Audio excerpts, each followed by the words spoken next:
Hello and welcome to the podcast According to Sci-Faith, where we discuss topics revolving around the compatibility of science and faith.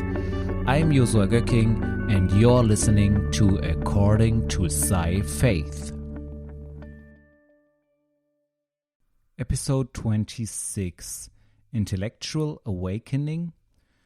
So when talking about science and faith, it is oftentimes it looks like they are two completely distinguished things, two things who are not really completely distinguished, but also do not really work well together. So many people think there's a contradiction between science and faith, and that you can either believe in the one or the other, and that to believe in science would automatically rule out any belief in Christianity or in a God or in something like that.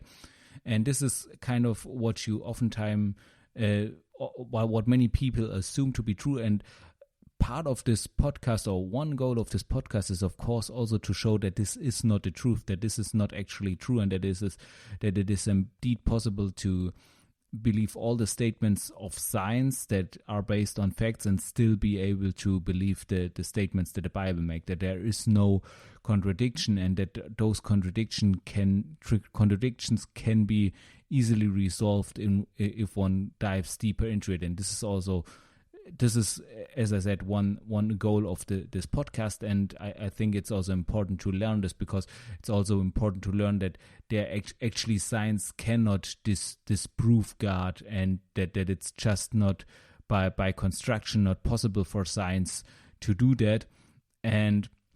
But still, in this podcast, you should notice, you should have, from the content that I produce, you should have gotten the idea behind this. You should notice. But if you look into secular culture or in mainstream culture, you won't get this feeling or this sense that this is the case. More or less, you will get what I described in the former, and this was not also always the case, I think, if you looked deeper into history, but is for some time now it has been the case. So that this conviction that atheism seems to be the concept that is best described or best in line with science. On one hand, this is by construction in such a case that one says, okay, one has this materialistic atheism or this scientific atheism, which basically says that since in science we only look at the material things and do not care about what happens in the world beyond that, if there is such a world, since we do this, then we are basically in science effectively acting as atheists, if we are once or not. And in some episodes I already talked about why I also see this in some degree as the problematic. I mean, as an effective stance to say, okay, I will not bring my allow my convictions to blur the scientific endeavors I do. That, of course, I agree with, but you can also push this to an extreme where it's also where you, instead of pushing your faith in the scientific, in your scientific work, you push it so far out that it amounts to the same problem. But this is a topic for another time. What I want to talk about is how this comes about, that basically if you look in mainstream culture, basically it looks like this thing that is the statement that science and faith are not compatible, that this seems to be considered true there, although it isn't.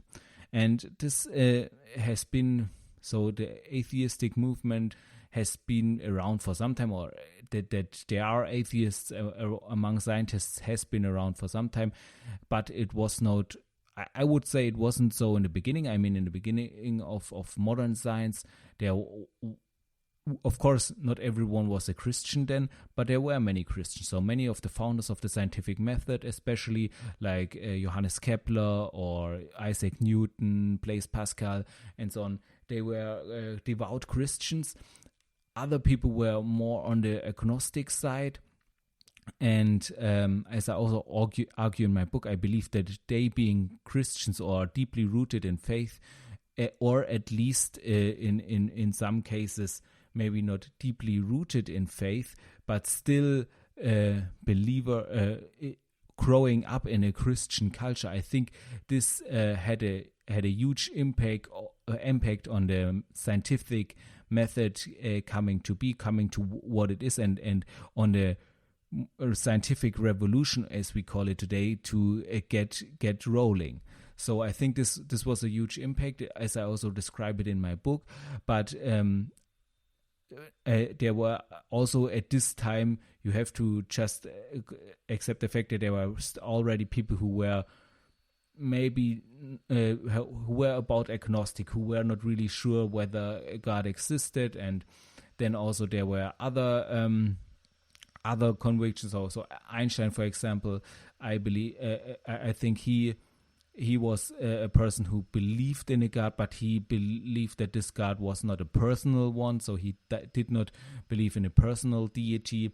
And there are also all along this spectra of scientists believing in God, or where there also after later times there were many scientists still who were devout Christians. So, for example, James Clerk Maxwell, who made huge contributions to the formulation of electrodynamics, or Michael Faraday, and many others.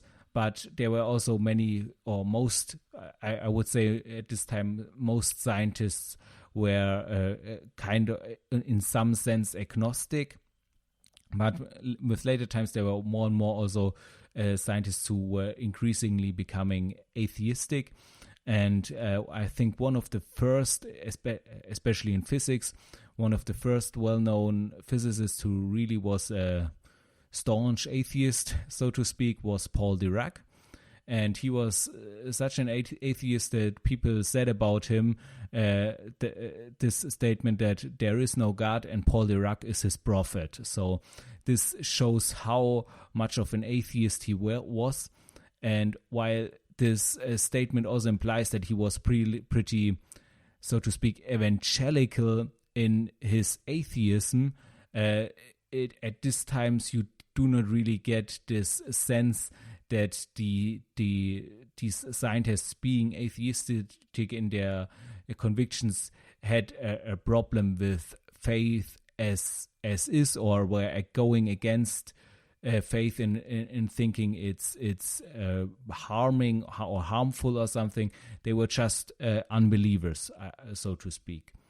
And around the 2000s, there was a movement coming up that was called the New Atheists, or many call it the New Atheists. And those were people like Richard Dawkins, Christopher Hitchens, Sam Harris, and some more. And they were not only making the case that Christianity or faith is not true. They were not only of this conviction, but they really were convinced that it is harmful, that it is bad for people. I'm not sure if you can count Steven Weinberg into that group, but he, for example, he's a well-renowned, or was a well-renowned physicist who who also won the Nobel Prize for his work on the Standard Model. And he made the statement that where he basically was of the opinion that religion just makes bad people worse and good people bad, or something like that. And but the New Atheists basically had similar convictions, and also thought the God that is presented, for example, in the Bible, is a God that they do not deem worthy of worship, or do not deem as a good God. And so they really made this point that faith is not just untrue, but also in a sense harmful. This can also be seen by the book Richard Dawkins wrote, where he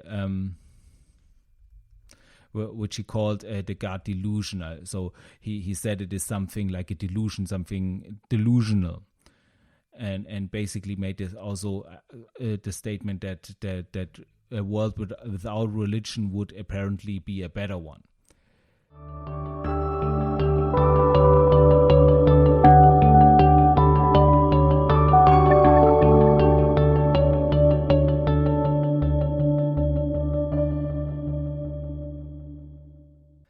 So before we continue, let's have a short break. And I thought in these breaks I will shortly give you just some insight into my new novel, Alien Thoughts. So if you not have read it yet and you are still trying to think about, do you want to get it, do you want to read it, is it something for you, then I think with these short extracts you will get just some idea whether this book is something for you. So let's start. The Planetary Protection Headquarters was already bustling with activity. Patricia walked quickly to her office. Even though most of her work was done by artificial intelligence machines, there were still enough tasks that required the skills of a human. In addition to maintaining the machines, developing new and better algorithms for the AIs, and finding solutions to processes the huge and ever-growing flood of data, a lot of monitoring activities had to be conducted. The AIs were good at maintaining control without human help, but every now and then problems arose that they were not equipped to handle. That was the job of people like Patricia who worked in this area. Every day she sifted through the logs of what was happening and what the AIs had no answer for. In the best case, a generic solution was found, which was then implemented in the AIs, further improving them. Patricia focused mainly on monitoring the American territories, also known as rebel territories. When Gerald King tried to prevent the NCD-2000 from going to market failed and was fired from his company, he founded a movement to politically oppose the introduction of the chip. He set up an office in New York City and tried to achieve independence from the chip technology. This went under the name Negotiations of Independence, or NOI for short. His efforts were in vain, but he found enough supporters who formed a community in Arkansas and resisted the coercion of implanting the NCD-2000. When government pressure became too much, they went into hiding. Since then, nothing has been heard from Gerald King and his followers. But in the years that follows, there were rebel groups in the American provinces. It is suspected that Gerald King led them from the underground. The rebels were familiar with the chip's technology and knew how to minimize its influence. Over time, the rebel movement grew. Eventually, it succeeded in overthrowing the administration of the American province and established a rebel government in its place. Spurred on by this success, they declared war on the New World government under Boris I. A big mistake, as it was soon to prove. In the course of the conflict, many former major cities, such as New York and San Francisco, were completely destroyed. People fled to the countryside began a primitive life as farmers. Many believe that Gerald King died in this war, as he is believed to have been in New York City during its destruction. Boris offered all who submitted to the terms of the planetary government a life of prosperity and left the American provinces to the defeated rebels. These continue to live in pre-industrial conditions to this day, and nothing seemed to change this fact. That's just a short extract. It's about at the beginning of the book when the plot starts to move and it starts to begin. And if you want to find out more, if you are interested in how it will continue, what will happen, what this is really all about, then I really encourage you to get it and to read it. So you can just go to Amazon, type in Alien Thoughts and my name, and then you should surely find it. And if you have already read it, then I really hope that you give a review and this way help other readers to get aware of this product and to know if this would be something for them, and encourage them to get it as well. So thank you for your support.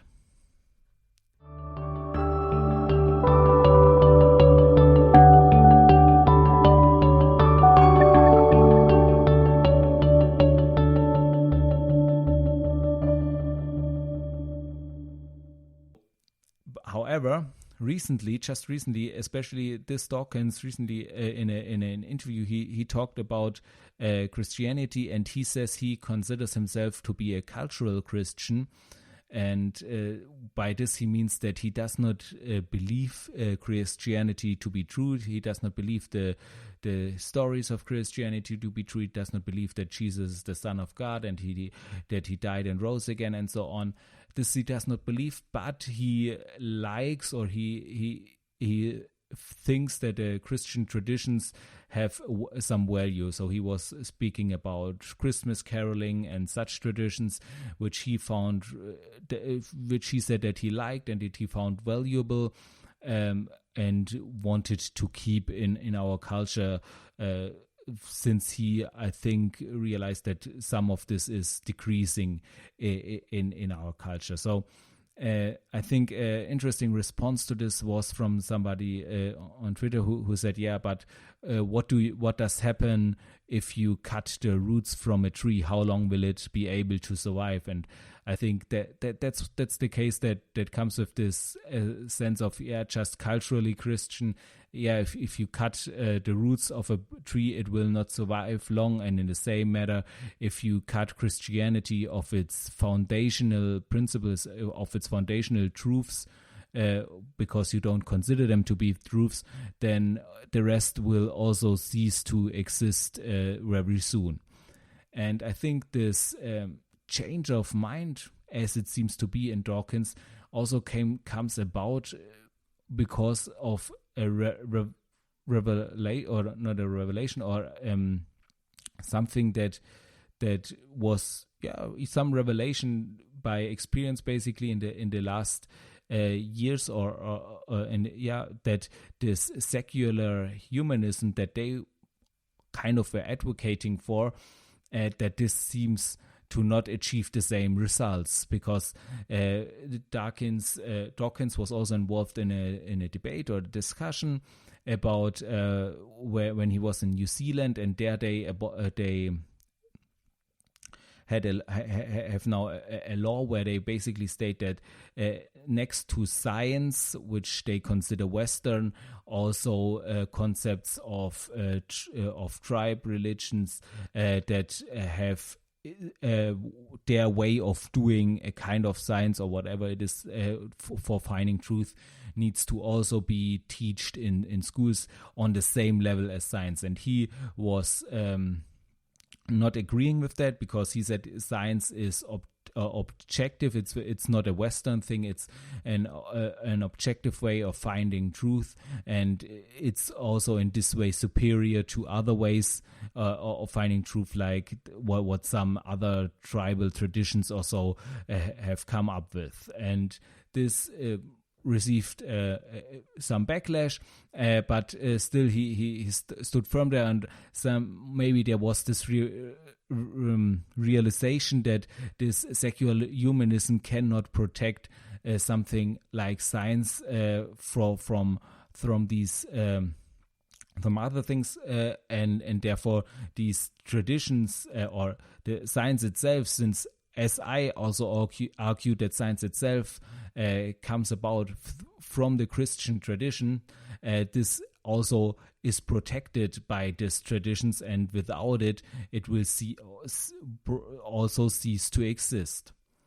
And if you look at it deeper, you will even also see that atheism in itself is in some sense based on Christian worldviews, Christian morals, because if you can argue that the God that the God you're considering is not a good one, then you need to have some concept of what a good God would be, and this you also get from faith. This does not fall from heaven, and therefore, if you look close into it, atheism itself is founded on Christian ideals, and also you can see this by this kind of, especially with the new atheists, this evangelical way of trying to spread atheism, you might even say, so this evangelistic way in which atheism was propagated there, which also comes from Christian convictions, of course. Also,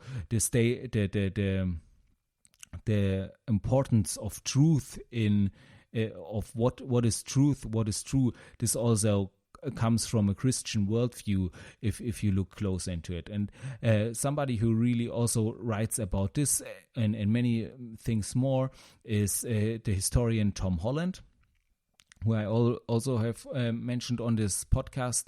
And he wrote a book, Dominion, in which he describes the effect Christianity had on our Western worldview and our Western thinking, and on the values we hold dear, and also on many values you might not traditionally or many convictions or movements you might not traditionally consider to be Christian or based on Christianity, how they still in some sense have Christian roots, or even movements that like for example atheism, as I stated before, that go against Christianity or that seem to contradict Christianity, how they are still in some sense, or some ideas that they use are still rooted in Christianity itself.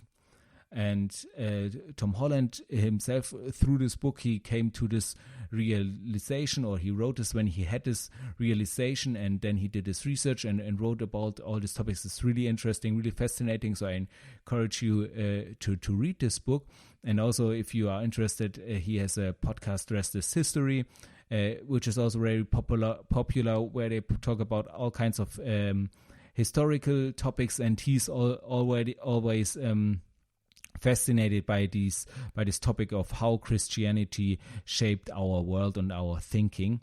And what he also had recently is so this kind of, I would say, I would interpret his thinking that this kind of made him to an agnostic, to somebody who acknowledges that there is an effect this has had, and that there might be, that it might show to that there is more to faith than it looks like.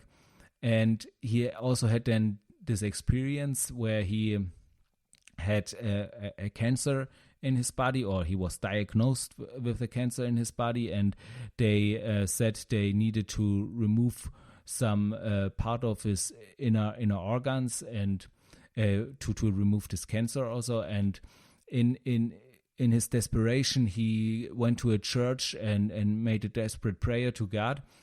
And when he went back and to the doctor and let himself be diagnosed again, they said, now we don't see anything. We don't need to do an surgery or something.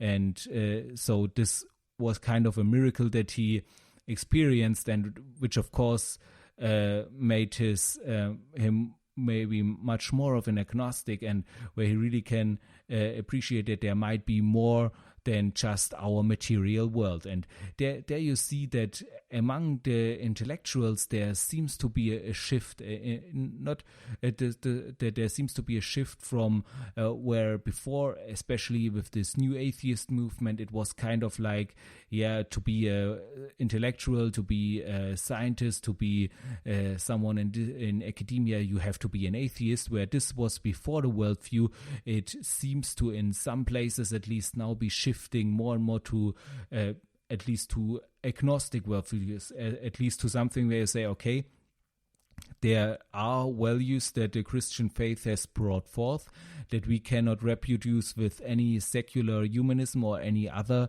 concept, and there are things that we are convinced of by our deepest convictions that are, if we look closer into it, deeply Christian.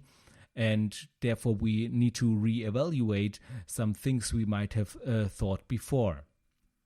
Now, there is also many of these people are then of the conviction, okay, this Christian stuff, so to speak, is maybe metaphorical true, or it's helpful. Those are maybe things that evolved with society. Those stories evolved and they were very helpful for people, and they are still very helpful, and therefore, although the stories are not true and it's all just myths and so on, they are good in a sense that they are helpful, and therefore this is how we should proceed to look. Basically, as Dawkins said, to consider us cultural Christians by keeping the traditions, but getting rid of the foundations. But as this makes completely obvious in the picture of the tree without its roots, this cannot work out. A tree, you cannot just say, okay, I will just keep the tree, but the roots I will get rid of, and then the tree will blossom as it had before. No, this will not just happen. The tree will just die off. And this image is really, I think, really fascinating, because as you can see here, it is also the roots of a tree. They are on the ground. You cannot see them. Usually you cannot see the roots of a tree because they are underground. And you can only see the tree itself and see the fruit it brings forth, see the positive things it brings forth, but you cannot see the roots. And even if you would see the roots, if you are not don't know anything about biology, you would think, what is this stuff? This is just messing with the ground. This is just useless stuff. But actually, the roots are really important. Without the roots, the tree will die off. And in the same sense, it's I think with faith that the roots are the things you cannot see, that are beyond our understanding, our scientific. Beyond that, what we can reach scientifically, what we can describe that scientifically, which are in the area of faith, which are in this supernatural area. And without this, everything else cannot exist for long, at least. And these the Christian culture and the moral values, the traditions, and so these things where we can come to the conclusion that they really are of value, are not will not exist for long if the roots are not, if we do not also invest in the roots. If we cut off the roots, they cannot exist. So in this sense, if we do not consider Christianity to be true, then but we think the culture and the traditions it brought are nice and are good and are to be conserved, then this will just not work out, because as impossible as it is to conserve a tree without its roots, as impossible it would be to conserve Christian morals and traditions without the roots on which it is founded. And this is the fact that Jesus died on the cross and rose again, and that the Gospels are the truth, and that the biblical stories are the truth that God tells us about this world. And therefore, I think where many intellectuals still make this mistake to think, okay, you can just separate it and say, okay, we conserve the things we do like, and the things we do not so like, we just push away. This, I think, will not work out.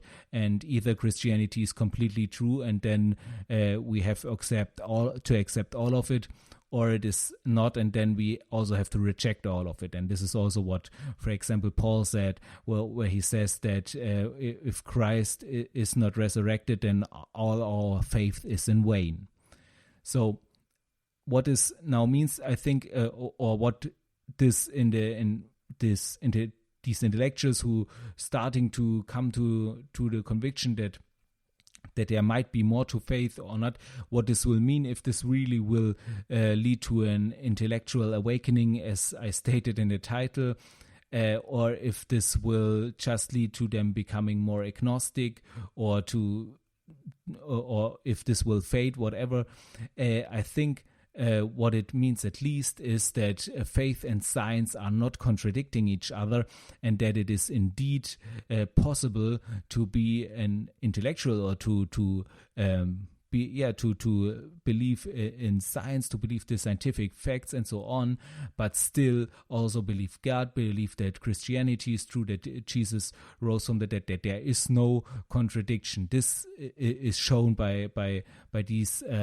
This is the least what this shows. So that's everything for today's episode.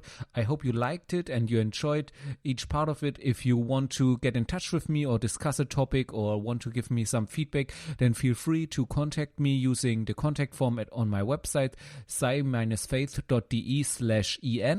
And there you can go to the contact tab and contact me. And if you have any other things or episodes you want to have covered there, or topics you want to have covered, feel free to contact me there. Also, if you are not yet familiar with the format in which this podcast is produced, let me just briefly explain it to you. So there is always at the beginning of a month or of a block, there is a big block of 4 episodes in one thing. It's kind of like a preview, which I call it, where you have the next 4 episodes all in one episode together, combined. And this is for people who like to hear long format podcasts, who have a long way to work or something else, where they can listen to a long episode and can then have a preview of the next 4 episodes all at once, and are completely up to date from the beginning of the block. For those who like their episodes shorter, who prefer it if they have a half an hour or even less of a podcast episode, for those there is every week afterwards will appear a podcast episode almost in that length, and this way I can publish every week a new podcast every episode, and everyone can have it his own way, either once a month a long chunk of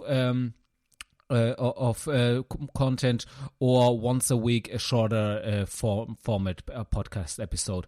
So I think that's the best way for everyone, and also for me when I'm producing it.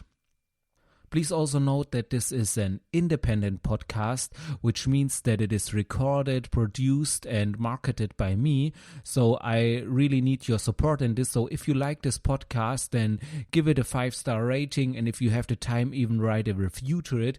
This just helps other listeners to become aware of this podcast. And then people who might be interested in this content can become aware of it. Also, if you have friends who you think would like this content, then recommend it to them and share it with them.